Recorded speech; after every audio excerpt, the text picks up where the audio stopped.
Hey everyone, Tendra here. Well, my week went pretty well. All my characters that I ran through the bonfires for the Midsummer Fire Festival, I managed to get to level 70. And just in case you're wondering, I did 2 rogues, a shaman, a mage, a monk, and a death knight. I also got a lot of attempts on the infinite Timereaver, which was a great thing, because this time it did drop for me. It's been a few weeks since I got a new mount from any dungeons, so it was kind of refreshing to see this one drop. But besides doing all that, I did make it into my normal farms for the week, so let's take a look at them and see how I did.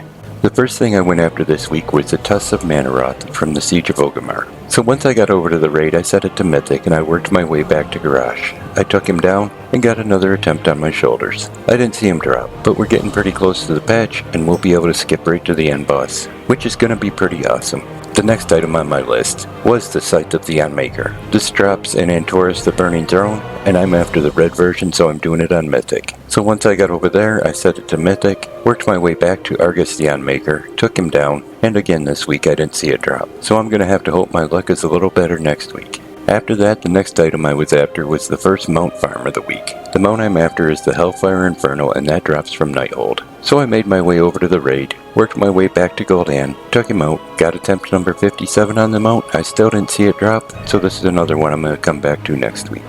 The next item I went after was another mount. That was the head of Mimiron. For that I have to go to Ulduar, but on my way up there I always look for the time-lost proto-drake. I never see him, but I always check for him. So once I got up to the raid, I worked my way back to Yogg-Saron, took him down, and again this week I didn't see any mounts drop. So I'll have to do this again next week. I would kind of like a skip for this one too, that would be really nice.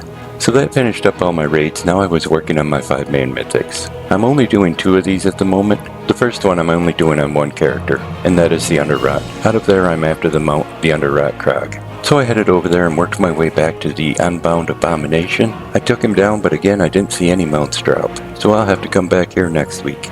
My last farm for the week was another mount.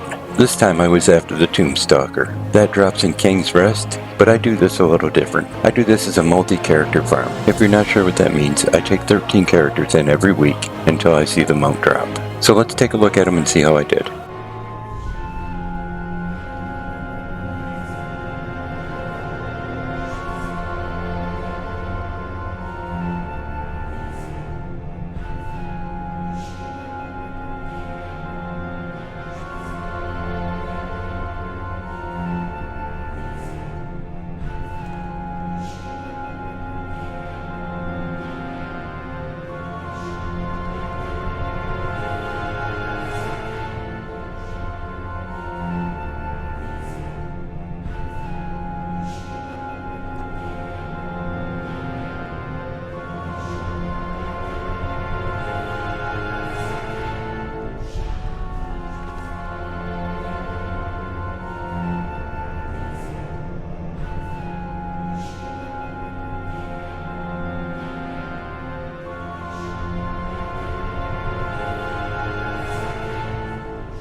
Well, I broke 100 attempts with this grouping of characters, and I still haven't seen them out. I'll just have to come back here next week and hope I have a little better luck.